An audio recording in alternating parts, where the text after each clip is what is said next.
Hello everyone. So we were discussing class 10 social science, political science part, chapter 1, Indian democracy. And today we'll be discussing the last key point, parliamentary democracy in India. So what is parliament? Parliament is a body in an administrative system which is constituted by the representatives elected by the people or elected by us. Okay. And the parliament is called as Congress in USA. Same thing called as parliament in India, and in USA it is called as Congress, and in England it is called as Parliament. And our Indian Parliament is constituted with two houses. First one is House of the People. It is called as Lok Sabha. And the second is Council of States. It is called as Rajya Sabha. And the President of India is a part of the Indian Parliament. Okay.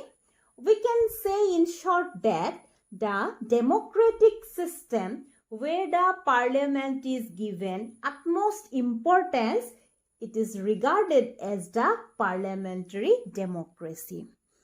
And in our India, Parliament is given the utmost importance. So we can say that in India, parliamentary democracy exists.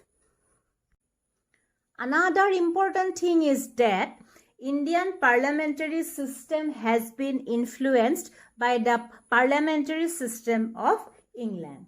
But the makers of Indian Constitution did not follow the English Constitution blindly. Instead of that, the makers of the Indian Constitution gave importance on social and political needs of Indian people. Okay. And the ideas they had followed from England, they were also Indianized. And as a result, the Indian parliamentary democratic system has become quite exceptional. So, we had found earlier that the federal system of India is exceptional. And now we have found what the parliamentary democracy of India is exceptional. Okay.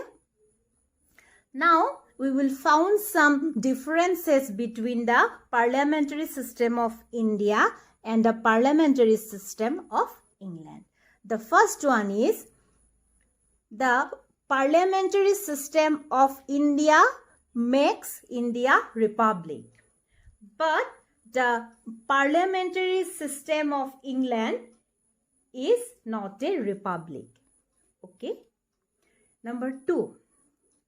In India, the head of the state is not hereditary, and in England, the head of the state is hereditary. Okay. And what happens in India?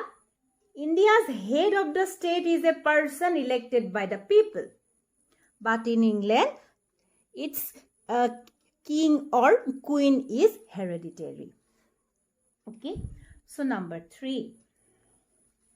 There is a vast difference in the power and composition pattern of the upper house of India and the upper house of England.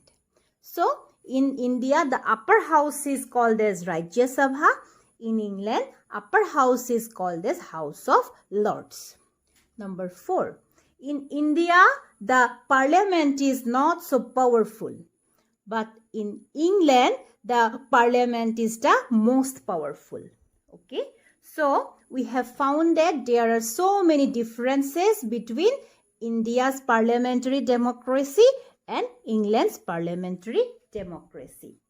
Okay. So, ultimately we can say that the Indian Constitution has created the parliamentary democracy making suitable to Indian situation.